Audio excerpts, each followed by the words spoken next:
അടുത്ത വിഷയത്തിലേക്ക് നോക്കുമ്പോൾ ഈ തെരഞ്ഞെടുപ്പിൽ ചർച്ച ചെയ്യപ്പെട്ട മറ്റൊരു പ്രധാനപ്പെട്ട പ്രശ്നം ജി സുധാകരന്റെ നീക്കങ്ങളാണ്. ഏറ്റവും ഒടുവിൽ സുധാകരൻ നടത്തിയ ഒരു പരാമർശമടക്കം വലിയ രീതിയിൽ ചർച്ച ചെയ്യപ്പെടുന്നതുമുണ്ട്. കിരൺ, ഈ ജി സുധാകരൻ നടത്തുന്ന നീക്കങ്ങൾ ഇടതുപക്ഷത്തെ ഏറ്റവും കുഴയ്ക്കുന്നതാണ്. അമ്പലപ്പുഴ മണ്ഡലത്തിലല്ല, ആലപ്പുഴയിൽ മാത്രവുമല്ല, അതിനപ്പുറം സംസ്ഥാന വ്യാപകമായി ഇതൊരു സാധ്യതയാണ് എന്നത് UDF തിരിച്ചറിയുന്നുണ്ട്. അതുകൊണ്ടാണ് സുധാകരനെ അവർ ചേർത്ത് നിർത്താൻ തയ്യാറായതും. എത്ര കണ്ട് സുധാകരൻ ഈ തെരഞ്ഞെടുപ്പിൽ പ്രതിഫലിക്കും സുധാകരന്റെ നീക്കങ്ങൾ? സജിത്തെ, കേരള ചരിത്രത്തിൽ ഇതുവരെയും CPM സമാനമായ ഒരു പ്രതിസന്ധി ഒരു തെരഞ്ഞെടുപ്പ് ഘട്ടത്തിൽ നേരിടേണ്ടി വന്നിട്ടില്ല. പ്രധാനപ്പെട്ട നേതാക്കൾ KR ഗൗരിയമ്മ, അതോടൊപ്പം തന്നെ MV രാഘവനും ഒക്കെ പാർട്ടി വിട്ട് പോയിട്ടുണ്ട്. പക്ഷേ അതൊന്നും ഇങ്ങനെ ഒരു തെരഞ്ഞെടുപ്പിൻ്റെ ഘട്ടത്തിൽ ഇങ്ങനെ ഏറ്റവും അവസാനം നിൽക്കുന്ന അതുവരെ കൂടെ നിന്നിട്ട് പെട്ടെന്ന് അങ്ങനെ പോവുകയായിരുന്നില്ല. കോൺഗ്രസിന് പക്ഷേ ഇത്തരം അനുഭവങ്ങൾ നിരവധിയുണ്ട്. കോൺഗ്രസ്സുകാർ പലരും സീറ്റ് കിട്ടാതെ മറികടനം ചാടുകയും ഒക്കെ ചെയ്യുന്നുണ്ട്.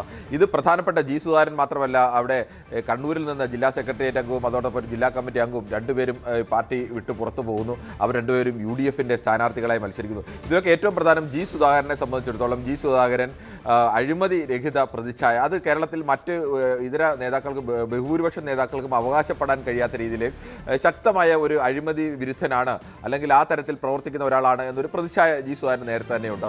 അദ്ദേഹം ചില വിമർശനങ്ങളൊക്കെ പാർട്ടിയെ നേരത്തെ തന്നെയും ഉന്നയിക്കുകയും പരസ്യമായി ഉന്നയിക്കുകയും ഒക്കെ ചെയ്തിട്ടുണ്ട്. അതിനുള്ളൊരു സ്വാതന്ത്ര്യമൊക്കെ അദ്ദേഹത്തിന് കേരള ജനതയും പാർട്ടിക്കാരും ഒക്കെ എല്ലാ കാലത്തും നൽകിയിരുന്നു. പക്ഷേ ഒരിക്കലും CPM വിട്ട് മറ്റൊരു പക്ഷത്തേക്ക് ജി സുധാകരനെ പോലെ ഒരു നേതാവ് പോകുമെന്ന് CPM നേതാക്കളോ അണികളോ ആരും വിശ്വസിച്ചിരുന്നില്ല. അങ്ങനെ വാർത്തകളൊക്കെ വരുമ്പോഴുമൊക്കെ സുധാകരൻ ഒരിക്കലും അതിന് കഴിയില്ല എന്നായിരുന്നു പ്രതീക്ഷ. പക്ഷേ ജി സുധാകരൻ പുറത്തു പോവുകയും ജി സുധാകരൻ പുറത്തു പോയിട്ട് ഈ പാർട്ടിയെക്കുറിച്ച് പറയുമ്പോൾ അദ്ദേഹം വളരെ തന്ത്രപൂർവ്വമാണ് അത്തരം കാര്യങ്ങളൊക്കെ പറഞ്ഞത്. അദ്ദേഹം പറഞ്ഞു വെച്ചത് ഈ CPMന് ഇടതുപക്ഷക്കാരെ അടക്കം ബോധ്യപ്പെടുന്ന രീതിയിലേക്കാണ്, ഇടതുപക്ഷം ഒരു ജീർണതയിലേക്ക് പോകാതിരിക്കാൻ വേണ്ടിയുള്ള ഒരു തിരുത്ത് എന്ന മട്ടിൽ കൂടിയാണ് അദ്ദേഹം പറഞ്ഞു വെക്കുന്നത്. പിണറായി വിജയനെ ഡയറക്റ്റ് അറ്റാക്ക് ചെയ്യുന്നതിന് പകരം അത് വളരെ പിണറായി വിജയൻ നേരിട്ട് തിരിച്ചു വന്നപ്പോൾ മാത്രമാണ്. അതിനപ്പുറത്തേക്ക് പിണറായി വിജയന് ചുറ്റും നിൽക്കുന്ന ചിലരാണ് ഈ തരത്തിലേക്ക് CPMനെ മാറ്റുന്നത് എന്ന തരത്തിലേക്കുള്ള ആരോപണങ്ങൾ ഉന്നയിക്കുന്നു. ഇത് UDFനെ സംബന്ധിച്ച് ഒരു വലിയ അവസരമായിരുന്നു.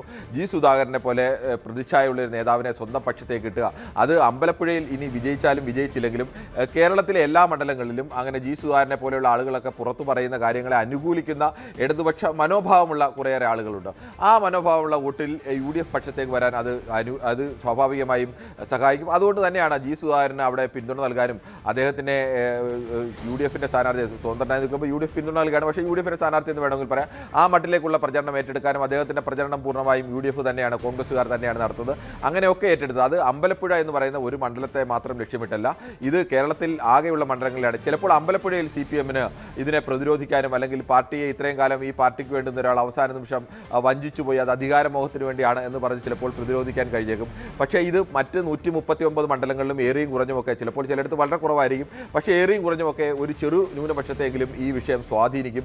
ഇടതുപക്ഷത്ത് എന്തോ കുഴപ്പമുണ്ട്, പ്രധാന നേതാക്കളൊക്കെ ഇടതുപക്ഷത്ത് മാറുന്നല്ലോ എന്നൊരു ചിന്ത അങ്ങനെയുള്ള വിഭാഗത്തിലുണ്ടാകും. അത്തരം വോട്ടുകളിലൊക്കെ ഇത് സ്വാധീനം ചെലുത്താൻ സാധ്യതയുള്ളതാണ്. വളരെ തന്ത്രപരമായും ഫലപ്രദമായും തന്നെയാണ് UDF ഇത് ഉപയോഗിച്ചത് എന്ന് നമുക്ക് കാണാനും കഴിയും.